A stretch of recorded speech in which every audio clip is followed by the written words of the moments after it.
Welcome to Networking RX, a podcast devoted to helping business professionals like you enhance your networking skills in order to become more proficient giving and receiving quality business referrals and improving the overall quality of your life and the lives of those around you.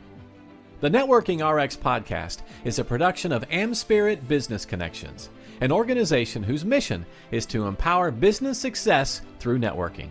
You know, several years ago, I had a friend, somebody I know through church, and he's relatively religious. I mean, it's not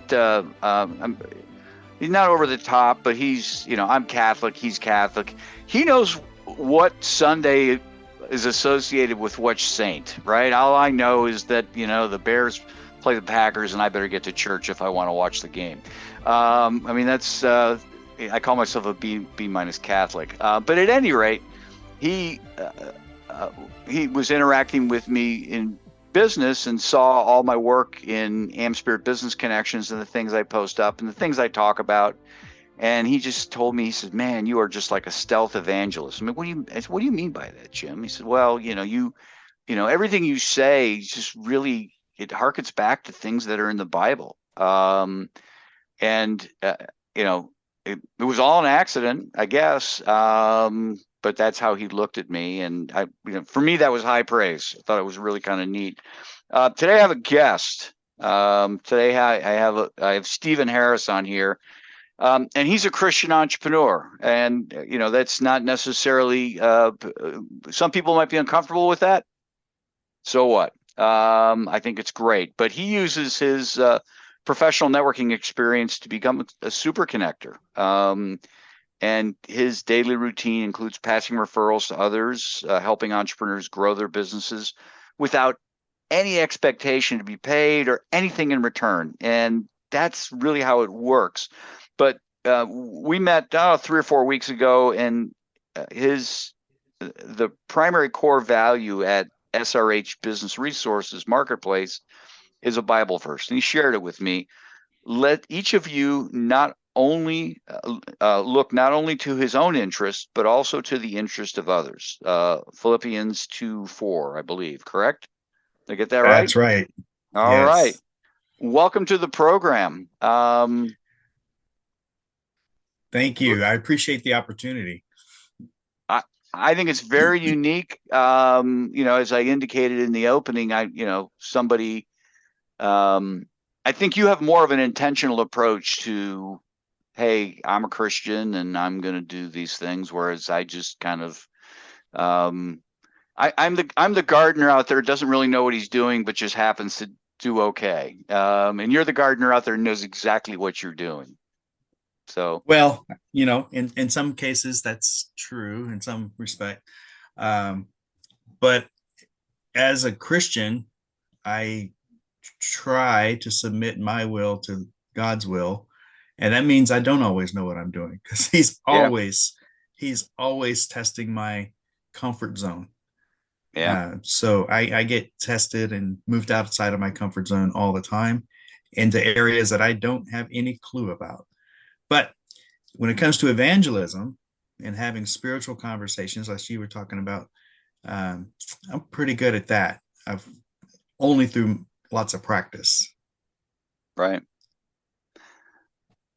I guess, where did this come from? Or it was just something that you grew up with, or at some point it's like, what, I feel this and I'm leaning into it. Well, people get into business, and I really think greed gets in the way. Right. It's often, like, I got a boss, sure. I got to meet a quota. I don't want to go on a trip, whether it's a company trip or just might take my own family. And greed gets in the way of really doing the right thing. Absolutely. And you can see that with a lot of the high profile business coaches, the thought leaders in business teaching. They teach this mentality of going after the profits, going after the big cars and the big houses. And we've even seen in churches this prosperity gospel, where they're teaching that the Bible wants us, that the Lord wants us to be prosperous, and wealth and riches will fall upon us when we are faithful to the Lord.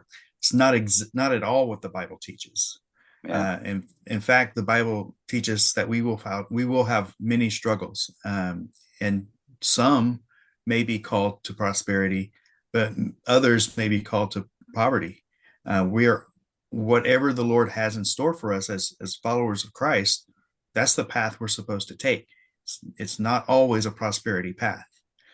And back to your question about how did I get into this? I grew up in church and I grew up in bars, Oh, kind of a dual role. okay. So my mom would take us to church every time the doors were open, whether there was a service or not. She was there volunteering, and we had to go with her. Okay. On Fridays and Saturdays, my dad's grandfather was part owner of a bar, and so my dad would take us to the bar. And I got to experience both worlds. People at the bar self-medicating with drugs and alcohol and relationships, people at church self-medicating with religion, and sometimes drugs, alcohol, and relationships. So I got to see both worlds. I rejected Christ for the longest time. I claimed to be agnostic, even though I knew there was a God, and I walked away from my relationship with God very young, and I didn't come back to Him until my early adulthood. Now, when you say very young, when did you kind of walk away? So I was around 8, 9 years old Okay. when All I right. started going down a very rebellious path. My mom was actually asked to not return to a couple of churches because of how badly her kids were behaving, me Okay. being the primary instigator. There's one in every bunch. You were it. I was a natural leader, and I would take the other kids down a rebellious, and we would just, vandalize and get rowdy and ruckus, and otherwise good kids were following me down a dark path, and it just wasn't good. So fast forward, God courted me. He courted my heart. We would have dialogues, question and answer sessions. It wasn't just one way prayer like many of our prayers are. It was real dialogue in my mind. And I didn't like the answers. I know it wasn't coming from me because I didn't like the answers of the questions that were in the conversation. But over a period of about 2 or 3 years, He softened my heart and won me back, and I gave my life to Christ. Around that same time, I was involved in a network marketing company, a pretty major network marketing company, and I saw really successful people driving Provost motor coaches all over the country, taking elaborate trips. And I saw them anchored in their relationship with Christ. I saw them living out their relationship with Christ in a way that I had not seen or not recognized. Even if I'd seen it, I had not recognized it before. One of the questions that the Lord asked me was, what do you want to be? What's your end game here? And my answer was, I wanted to be rich or wealthy. I said, I wanted to be wealthy. And He asked me, why not rich? And I thought about that. Had never pondered the difference between wealthy and rich before. I had known people with lots of money who were very unhappy. And in my mind, they were rich. It was the people who were happy with and had the money that were wealthy. So in my mind, that was the distinction.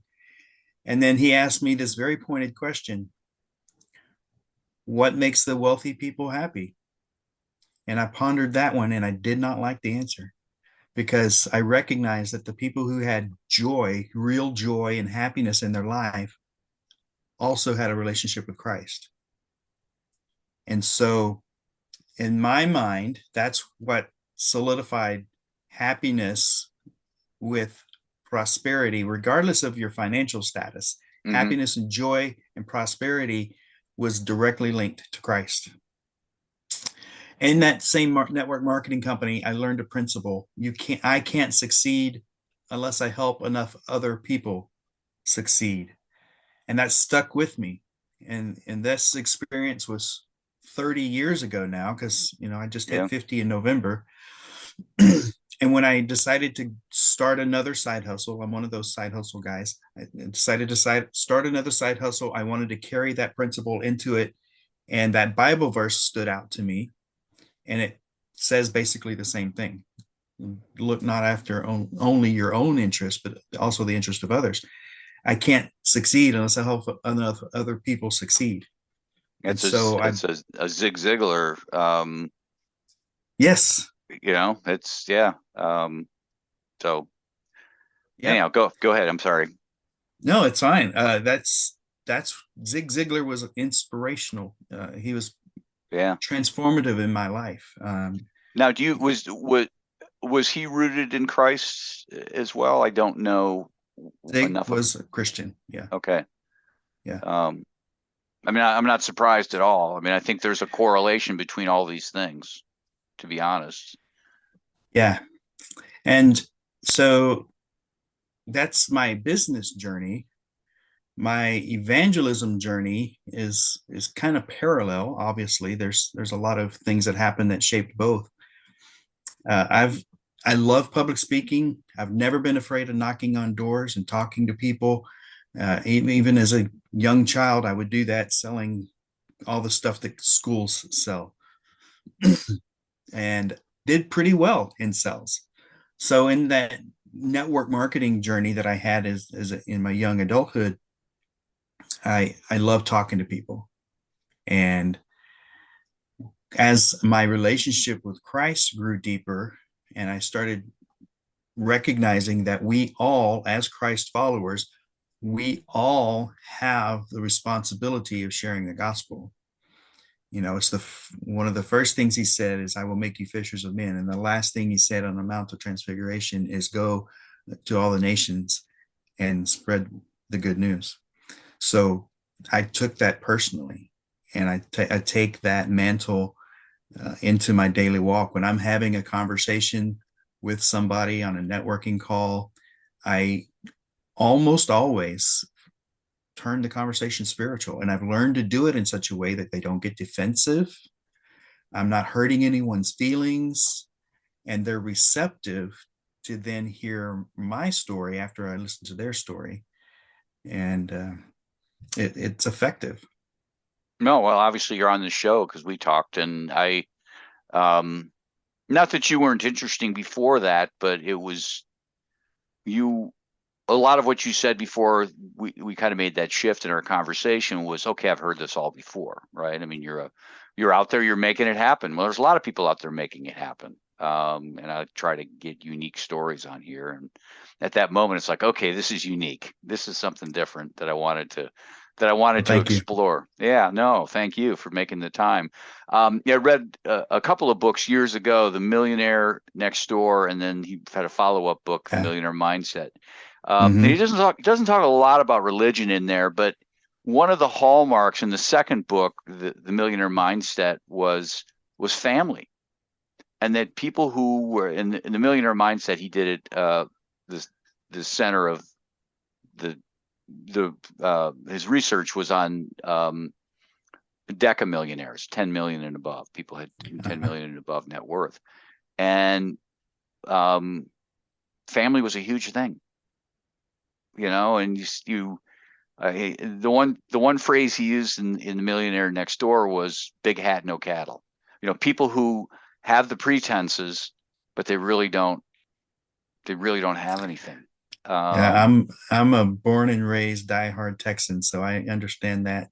Yeah, I mean that phrase clearly. Yeah, I've seen people with suits that they have car payments that exceed their rent payment. They don't have a house.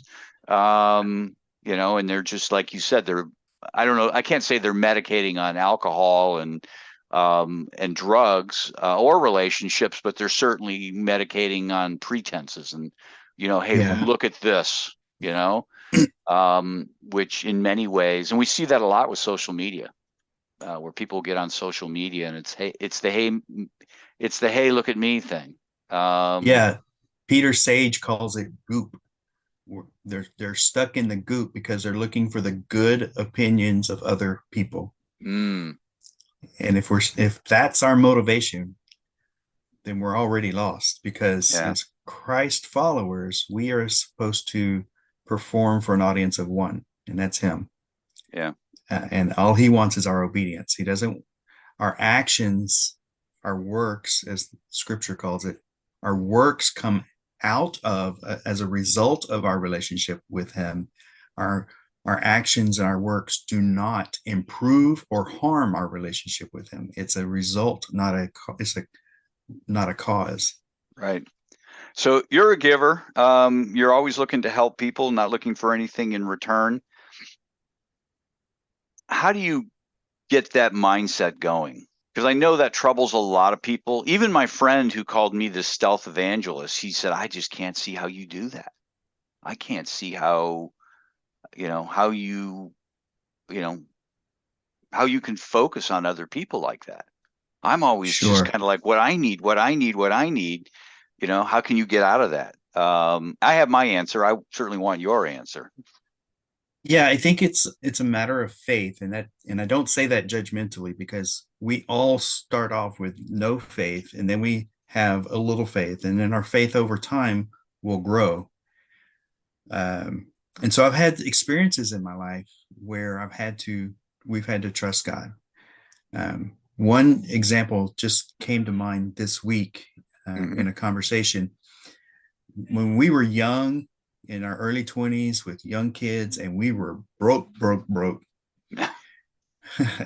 My wife, we were on the Dave Ramsey system. It wasn't the Dave Ramsey system at the time, but we were using an envelope and getting cash out to go to the grocery store, right? Yep. That was our budget. When the cash ran out, there was no more shopping. My wife had gone to the bank. She made the withdrawal for her grocery trip, and the bank teller accidentally gave her an extra $100. Two bills stuck together. My wife counted before she left the drive-through and caught the mistake and returned that $100. And the bank teller, of course, was very grateful. Could have lost her job for making that mistake. We really could have used that $100. We did not have enough to buy groceries to feed our family. So my wife goes grocery shopping. She comes home, and she had kids, so somebody had helped her load the groceries. She comes home and there's extra bags of groceries, and it's meats. It's expensive groceries. And she calls the grocery store right away and says, "Hey, somebody's bags got loaded with mine, and how can I return them?" They said it's meats, it's produce. We can't accept the return, so just keep it. That's one example of how God has blessed us. So he honors our honor when we are faithful. So throughout my life, I've had experiences similar to that, and different types of experiences where my faith has grown. When the scripture says, those with the faith of a mustard seed can say to this mountain, move, and it will move. Well, mustard seeds don't stay small forever. They become a very invasive plant and take over whole fields of crops if you don't keep it under control. So I think that's the point of that scripture. It starts small, and even small faith can have a mighty impact. But over time, our faith should grow as we trust the Lord more and more. So when I pass referrals without expecting anything in return, it just comes out of that expectation that God's in control. He's my provider. I don't have to worry about it. I have that unexplainable peace because he's demonstrated his faithfulness to me throughout my life.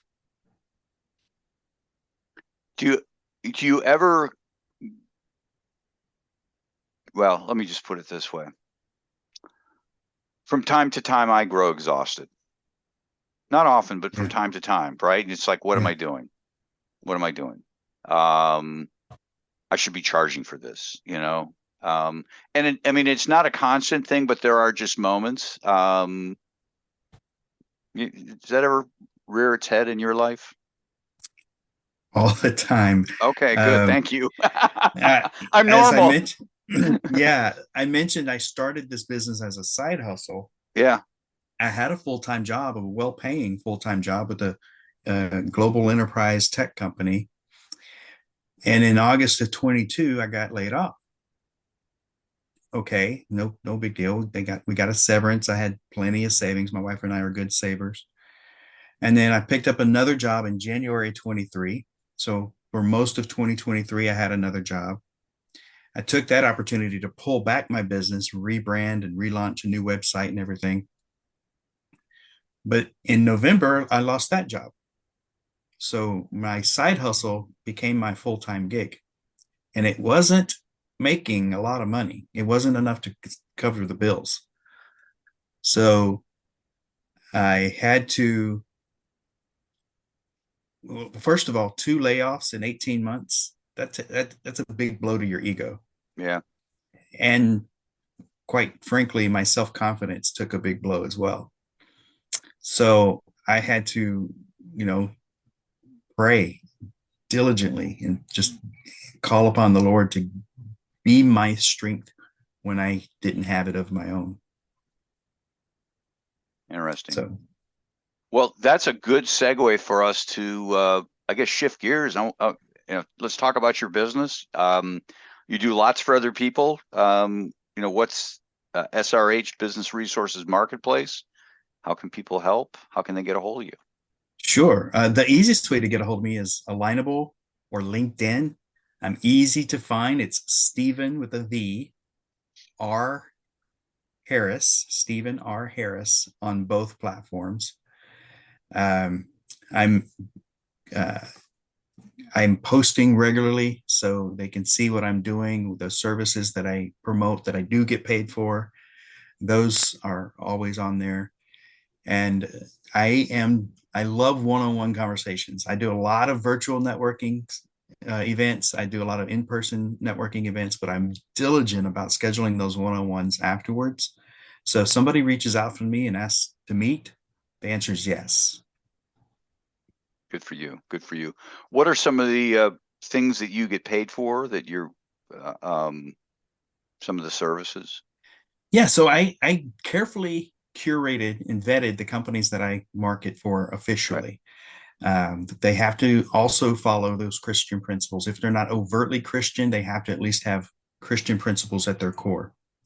And I looked for services that are different in the marketplace. So I have just a handful that I talk about. One of them is a business process automation company that is making business process automation possible for small to medium-sized companies. This is a $15 billion industry, but 97% of the spend is all at the enterprise level. Mm. Because other companies that do this work charge a huge, sometimes six-figure setup fee just to get started. And then you have to have an internal IT staff on the back end to make sure everything keeps working after they implement the tech. This company doesn't charge the upfront fee. They invest the time to create the solution for you. They install it, then they invoice it, and then they take care of the tech on the back end. And so it's a service. Right. And then another service that I market for is a cash flow solution. It's really a tax management system that helps CPAs, CFOs, fractional CFOs serve their clients at a higher level because they've cataloged hundreds and hundreds of local, state, and federal tax credits and incentives, often underutilized, often very misunderstood, and they actually do the calculations and hand the tax forms filled out to the CPA so that they can take advantage of these tax credits. So those are two things that I do. One other thing that I like to talk about, because there's a very short window of opportunity for this one, is there's a company I'm working with that all they do is help businesses with class action lawsuit claims.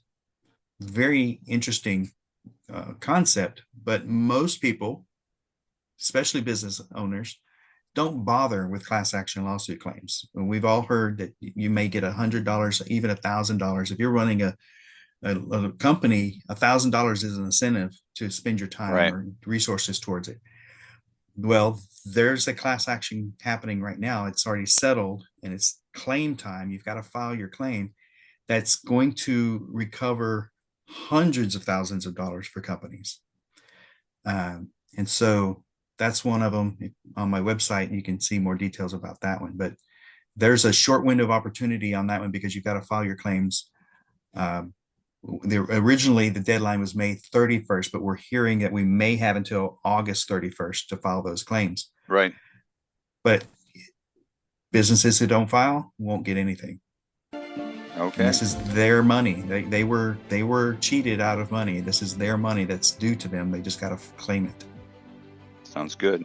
Website, SRH Business Resource Marketplace.now.site. Correct? That's true. It may be changing. I'm looking at a shorter URL, something that's easier to type in. But that's what it is now. People can find me there. All right. Well, I really appreciate your time today and sharing. Thank you. Thank you for this opportunity. Thanks for joining us on the Networking RX podcast. Please put what you've learned into action today and let us know if you have questions, comments, or ideas for future topics. You can email them to us at podcast@amspirit.com. That's AmSpirit.com. Finally, so you never miss an episode, be sure to subscribe to the Networking RX podcast through iTunes, Overcast, or however you receive your podcasts. Now get out and network with someone. The Networking RX podcast is the copyright production of AmSpirit Business Connection. All rights reserved.